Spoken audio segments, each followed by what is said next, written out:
ایک ایسا billionaire CEO جو کل تک جاپان کا سپر ہیرو تھا، مگر جب اسے جیل ہوئی تو پولیس کو دھوکہ دے کر ایک لوہے کے ڈبے میں بند ہو کر ملک سے بھاگ گیا۔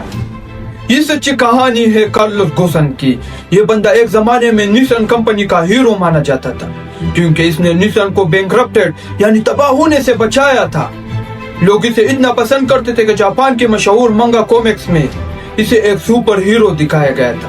وہ دنیا کا پہلا ایسا انسان تھا جو ایک ساتھ 2 فارچون 500 کمپنی رینالٹ اور نیسان کو چلا رہا تھا، مگر 2018 میں یہ سپر ہیرو اچانک سب کی آنکھوں میں ویلن بن گئے۔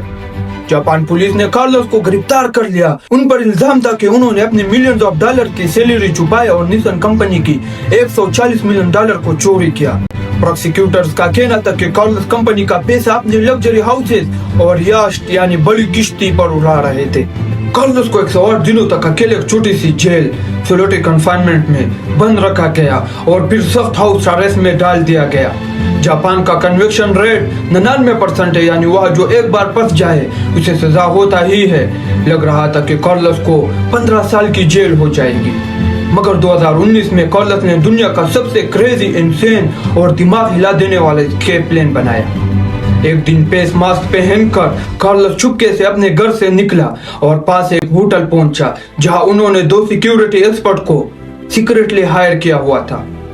ان سیکیورٹی ایکسپرٹ نے کارلوس کو ایک بڑے سے باکس ڈبے کے اندر بند کر دیا جو اصل میں سپیکرز اور آڈیو اکوپمنٹ کے لیے تھا۔ اس ڈبے میں سانس لینے کے لیے چھوٹے چھوٹے ہولز یعنی سوراخ کی گئے تھے۔ وہ 2 سیکیورٹی والے میوزیشین بن کر ایئرپورٹ پہنچے اور پرائیویٹ جٹ پر سوار ہونے لگے۔ انہوں نے ایئرپورٹ سٹاف سے جھوٹ بولا کہ اس بڑے ڈبے میں بڑے سپیکرز ہیں، اور اس طرح کارلوس کو باقی لگیج کے ساتھ جٹ کے کارگو ہولڈ میں لوڈ کر دیا گیا۔